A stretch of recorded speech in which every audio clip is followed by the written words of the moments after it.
President Cyril Ramaphosa has removed the Democratic Alliance DA Deputy Minister Andrew Whitefield from his post in the Ministry of Trade, Industry and Competition, fueling growing speculation of a looming cabinet reshuffle. In a statement issued by the presidency on Wednesday, Ramaphosa confirmed Whitefield's dismissal in terms of Section 93(1) of the Constitution.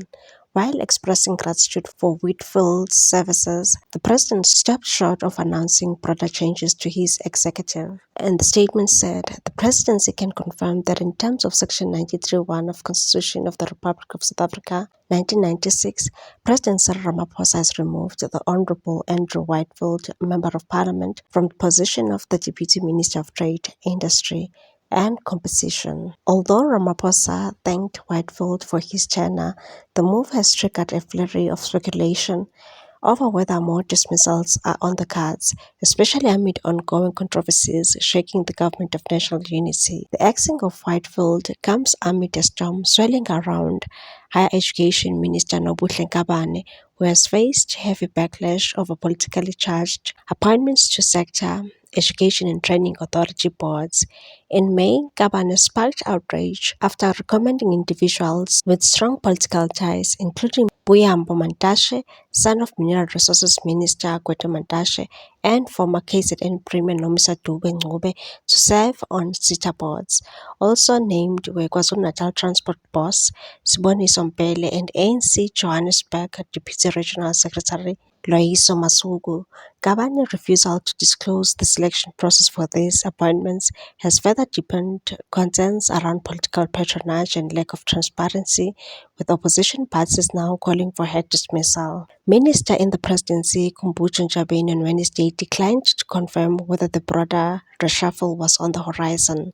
Addressing the media in Cape Town following a cabinet meeting, Ntshavheni likened the uncertainty to a holiday surprise and said there's a saying that the turkey has no say on Christmas, meaning that I am a minister.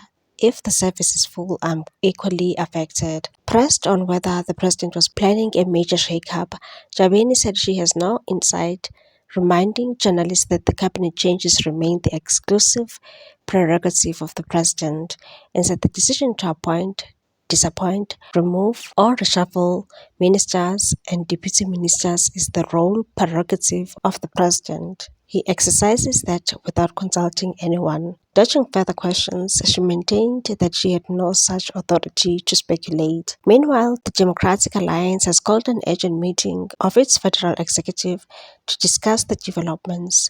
DA Federal Council Chairperson Helen Zille confirmed that the meeting was scheduled for Thursday afternoon and said, I have convened an urgent meeting of the DA's federal executive today following the actions of the President Cyril Ramaphosa around the composition of the national executive of the Government of National Unity. The DA, which currently holds 12 positions in cabinet, 6 ministers and 6 deputy ministers, is expected to issue a formal statement after the meeting.